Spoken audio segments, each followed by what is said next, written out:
عزیزان من، اللہ رب العالمین اپنے بندوں کی آزمائش کرتا ہے تین طرح سے: شکر سے، صبر سے اور یقین سے۔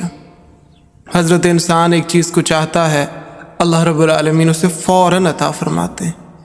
اس کنڈیشن میں انسان کی آزمائش ہوتی ہے شکر سے، کہ جو اس نے چاہا پا لیا، کیا اس کے بعد اس نے گریٹفلنس کا مظاہرہ کیا؟ انسان کو چاہتا ہے اور اسے فوری طور پر نہیں ملتا، کچھ مسائل کا، رکاوٹوں کا سامنا کرنا پڑتا ہے، کچھ ہرڈلز آ جاتی ہیں، کچھ ڈیلیز ہوتے ہیں، مگر اس کے بعد اللہ تعالیٰ کے فضل و کرم سے انسان فائنلی اپنے ہدف تک پہنچ جاتا ہے۔ اس کنڈیشن میں انسان کی آزمائش ہوتی ہے صبر سے۔ ساری کوششوں اور محنتوں کے باوجود انسان کو اگر وہ چیز میسر نہیں آ رہی تو ایسے میں اس کا رویہ کیا صبر کرنے والوں جیسا ہے؟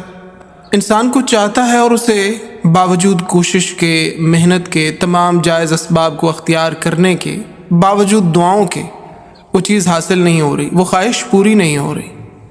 ایسے میں انسان کی آزمائش ہوتی ہے یقین سے۔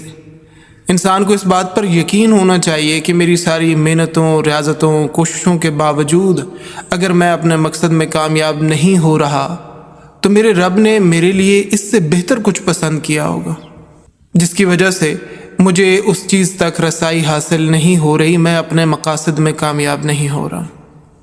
انسان کو اگر ایک بات سمجھ آ جائے نا تو انسان کے بہت سارے مسائل حل ہو سکتے ہیں۔ اللہ تعالیٰ اپنا اور اپنے بندے کا تعارف فرماتے ہیں، واللہ یعلم وانتم لا تعلمون، میں جانتا ہوں اور تم نہیں جانتے۔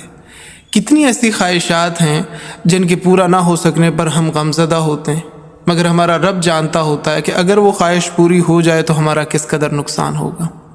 اللہ تعالیٰ اپنے بندوں سے بہت پیار کرتا ہے۔